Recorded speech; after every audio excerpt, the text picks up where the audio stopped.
Monsieur le coordonnateur de la Commission nationale de lutte contre la drogue, Mesdames et Messieurs les représentants de la communauté internationale, Mesdames et Messieurs les représentants des divers partenaires de la lutte contre la drogue, Mesdames et Messieurs, au nom de l'ambassadeur du Canada, Mme Paula Caldwell, qui ne pouvait pas être ici aujourd'hui, il me fait extrêmement plaisir d'être ici parmi vous et de participer à cet événement d'importance. L'engagement du Canada en Haïti s'inscrit dans les priorités du gouvernement du Canada pour les Amériques et met l'accent sur la prospérité, la sécurité et la gouvernance démocratique. Haïti est d'ailleurs l'un des premiers bénéficiaires de l'aide canadienne au niveau du développement dans les Amériques. Depuis 2006, le Canada a versé plus de 1,4 milliard de dollars en aide et en appui au développement du pays et nous avons été particulièrement actifs dans la reconstruction du pays après le tremblement de terre. Le Canada a aussi récemment confirmé qu'Haïti faisait partie de ces pays ciblés en matière de développement international, ce qui démontre que le Canada est résolu à continuer à jouer un rôle clé en Haïti et à miser sur les relations solides et durables établies entre nos deux pays. Notre engagement en Haïti se concrétise aussi à travers des partenaires multilatéraux, tels que l'Organisation des États américains, auxquels Haïti et Canada sont membres.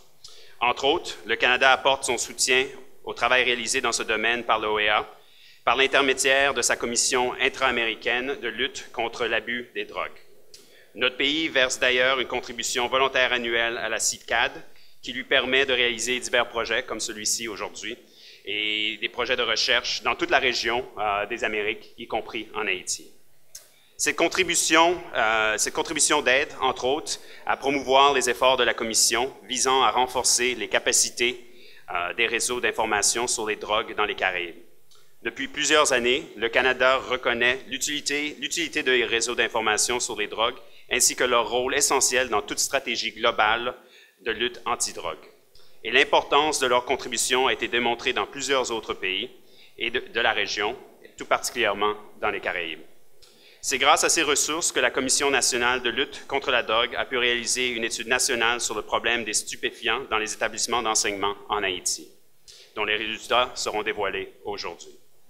Ces résultats ont été obtenus grâce à la méthodologie élaborée par la CICAD pour le système intra-américain de collecte uniforme des données sur l'usage des drogues. Cette méthodologie est utilisée depuis plusieurs années en Amérique du Sud, en Amérique centrale et bien entendu dans les Caraïbes. Il s'agit d'une méthode standard pour la collecte des données qui permet de comparer les résultats sur un plan chronologique et entre les pays, de manière à dégager des tendances et des changements concernant la situation régionale, ce qui est extrêmement important. Le Canada souscrit au mandat énoncé dans la stratégie antidrogue pour l'hémisphère de 2010 de la CICAD et dans son plan d'action 2011-2015 pour la lutte antidrogue qui vise à élaborer et à mettre en œuvre des politiques et des stratégies fondées sur des faits. Encore une fois, l'importance d'avoir des données qu'on peut utiliser. De même, pour les pays qui puissent adopter des stratégies efficaces de lutte contre la drogue dans la région, nous réaffirmons la nécessité que les décideurs et les dirigeants disposent d'abord de ces données nécessaires à cette fin. Or, ce n'est que par des travaux de recherche rigoureux, comme celui-ci qui va être présenté aujourd'hui, qu'il est possible de recueillir de telles données. Le rôle d'un observatoire national sur les drogues consiste justement à communiquer à son pays des renseignements factuels, objectifs, fiables et comparables sur les drogues et la dépendance à celles-ci.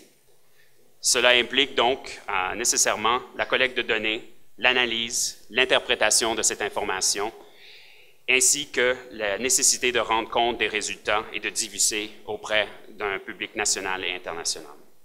Pour pouvoir prendre des décisions fondées sur des faits qui réduisent les répercussions de l'abus des drogues et pour évaluer l'incidence des changements d'orientation, il est essentiel que les observatoires nationaux sur les drogues communiquent ces données de façon rigoureuse et fiable.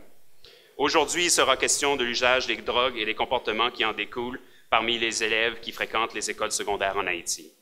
Votre présence ici, aujourd'hui, fait partie des aspects importants de l'élaboration de ces politiques. La communication, de l'information et le dialogue entre les parties prenantes. Le gouvernement du Canada tient donc à féliciter Haïti pour avoir réalisé avec succès cette étude de portée nationale et pour en communiquer les résultats. Nous prions en outre la Commission nationale, les décideurs et les dirigeants, ainsi que les autres parties prenantes à utiliser cette information pour élaborer leurs politiques et programmes de lutte contre la drogue notamment ceux qui visent les jeunes. Je vous souhaite donc une bonne session et de bonnes discussions ce matin.